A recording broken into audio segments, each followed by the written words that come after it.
Hello students.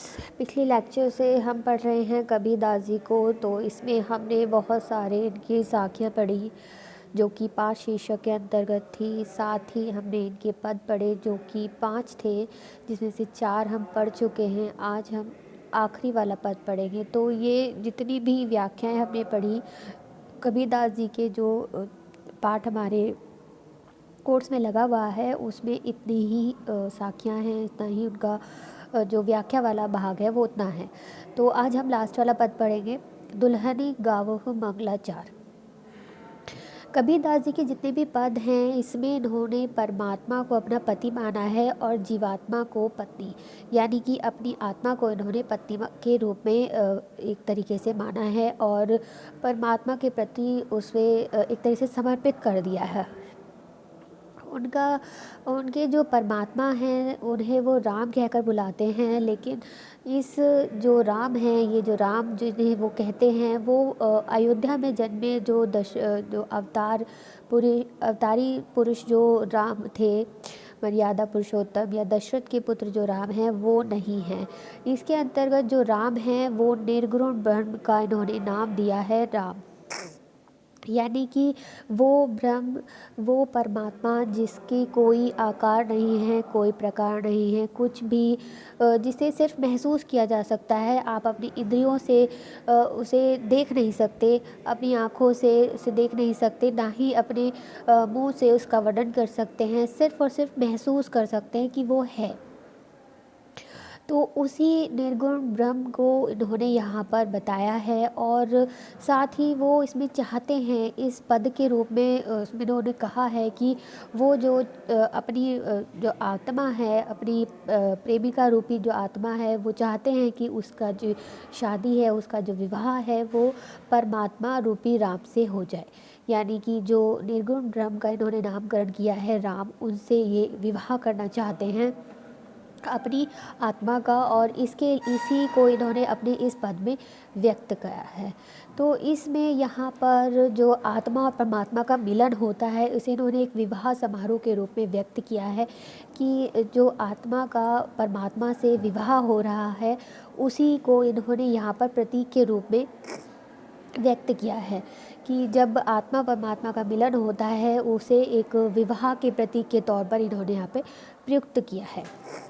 तो यहाँ पर कबीर जो हैं स्वयं अपनी आत्मा को ईश्वर की प्रेमिका मानते हुए सौभाग्यवती स्त्रियों से कहते हैं कि हे सद्वृत्तियों, यानी कि दुल्हनियों गावहु मंगलाचार, कि दुल्हनियों यानी कि जितनी भी सौभाग्यवती स्त्रियां हैं, उनसे कहते हैं कि तुम सब मिलकर मंगल के गीत गाओ, क्योंकि विवाह के अवसर पर अक्सर ही जो मंगल गीत गाए जाते हैं, ताकि जो एक तरीके से जो नया जोड़ा है उसे आशीर्वाद के तौर पर इसे देखा जाता है। तो यहाँ पर भी इन्होंने जो सुहागिन स्त्रियां हैं उनसे कह रहे हैं कि तुम सब मिलकर मंगल के गीत गाओ। क्यों? क्योंकि आज हमारे प्रभु श्री राम पति के रूप में पधारे हैं। ये हम घर आए हो राजा राम भरतार, कि आज हमारे घर प्रभु श्री राम पति के रूप में पधारे हैं, यानी कि उनसे मेरा विवाह होगा। तो इसलिए तुम्हें यहाँ पर मंगल के गीत गाने चाहिए। इस अवसर पर मैं अपने शरीर से अपने पति श्री राम से पूर्ण रूप से अनुरक्त हूँ। तो तन रति करी मैं मन रत करी हूँ पंच तत्व बाराती। तो यहाँ पर वो कह रही हैं कि आत्मा तो परमात्मा की है, यानी कि श्री राम की है ही, लेकिन मैं अपने शरीर से भी आज पूर्ण रूप से अपने पति श्री राम, यानी कि जो उनके निर्गुण ब्रह्म हैं, उनसे अनुरक्त हूँ, उनसे प्रेम करूँगी। ये मन रत करी हूँ, कि अपना मन भी मैं मन से भी उन पर अपने आप को न्यौछावर कर दूँगी। यानी कि उनका कहने का मतलब है कि मैं अपने तन और मन, यानी कि जो कुछ भी मेरे पास है, वो सब कुछ अपने पति परमेश्वर जो परमात्मा है उस पर न्यौछावर कर दूँगी। और आगे वो कह रही है पंच तत्व बाराती। तो इसमें वो कह रही है कि जैसे कि आत्मा और परमात्मा का मिलन हो रहा है और उसमें जो विवाह का उन्होंने प्रतीक दिया है, उसमें बाराती जो हैं वो पंच तत्व हैं, यानी कि पृथ्वी जल अग्नि वायु और आकाश, ये पांचों महातत्व जो हैं वो बाराती बनकर आए हैं। कह रहे हैं राम देव मोरे पाहुने आए, मैं जोबन मैं माती, कि आज श्री राम जो हैं अतिथि बनकर मेरे घर आए हैं और इस समय मैं यौवन के मद से भरी हुई हूँ। कहते हैं कि मैं इतनी ज़्यादा उत्साहित हूँ या उतनी ज़्यादा खुश हूँ कि उसका जो खुशी है मेरे ऊपर दिखाई दे रही है। क्योंकि मेरे जो परमेश्वर हैं, पति हैं, वो मेरे घर आए हैं, अतिथि के रूप में आए हैं, आज मैं उनसे मिलूँगी। और आगे कह रही है कि शरीर सरोवर वेदी करहूँ ब्रह्मा वेद उचारा, कि शरीर कि प्रभु के प्रति समर्पण और भक्ति पूर्ण रूप से मेरे तन मन में फैली हुई है। इसके लिए उन्होंने कहा है कि प्रभु से मिलने का ये समुचित उचित अवसर है, कि पूरी तरह से समर्पण और भक्ति जो है वो चारों तरफ फैली हुई है। और उसी कारण ये जो अवसर मिला है मुझे परमात्मा से मिलने का, ये बहुत ही उचित है। और इस अवसर पर ना शरीर सरोवर वेदी करूँ। अब जब विवाह होगा तो जाहिर सी बात है वेदी भी चाहिएगी, जहाँ पर जो आत्मा परमात्मा का विवाह हो रहा है उसमें फेरे लेने के लिए, तो उसकी वेदी को उन्होंने कहा है कि मैं इस अवसर पर अपने शरीर की वेदी बनाऊंगी। यानी कि हवन का जो वेदी होगी वो मेरे शरीर की होगी। मैं अपने शरीर की जो शरीर है उससे यज्ञ वेदी बनाऊंगी। और आगे कह रहे हैं ब्रह्मा वेद उचारा, कि ब्रह्मा जो हैं स्वयं वो हमारे विवाह के लिए मंत्रोच्चारण करेंगे। यानी कि हमारा जो विवाह होगा, हमारा जो मिलन होगा, वो इतना शाश्वत और पवित्र होगा कि उसमें स्वयं ब्रह्मा जो है वो वेदों का उच्चारण करेंगे, यानी कि मंत्रों का पाठ करेंगे उसमें। आगे कह रहे हैं कि राम देव संग भावरे ले रही धनी धनी भाग हमारा, कि वो कह रहे हैं कि मेरा कितना बड़ा सौभाग्य है कि आज भगवान राम के साथ मेरे फेरे होंगे, कि इससे बड़ा सौभाग्य तो और कुछ हो ही नहीं सकता।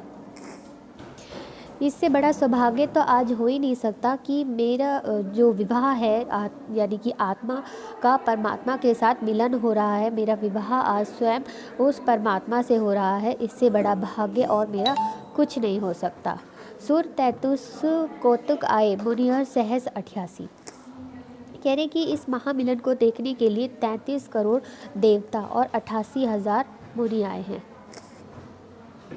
इतना बड़ा सौभाग्य है और इतना बड़ा अवसर है कि इसे देखने के लिए सारे संसार से जितने भी देवी देवता हैं वो सब यहाँ पर आए हैं, जितने भी मुनिवर हैं वो सब आए हैं। कहा जाता है कि हिंदू धर्म में लगभग 33 करोड़ देवी देवता हैं और 88,000 मुनि हैं।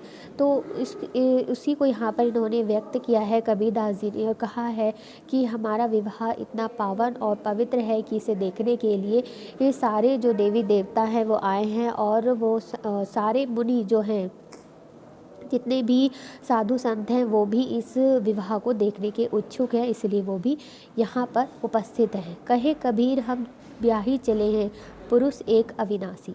यहाँ पर कबीरदास जी कहते हैं कि इस प्रकार आत्मा का मिलन अविनाशी परम पुरुष परमात्मा के साथ हो जाएगा, कि मेरा इतना बड़ा सौभाग्य है कि कबीर कह रहे हैं कि मैं इतना सौभाग्य है मेरा कि मैं उसके साथ मेरा ब्याह हो रहा है, मेरा विवाह हो रहा है, जैसे स्वयं अविनाशी है, परमात्मा है।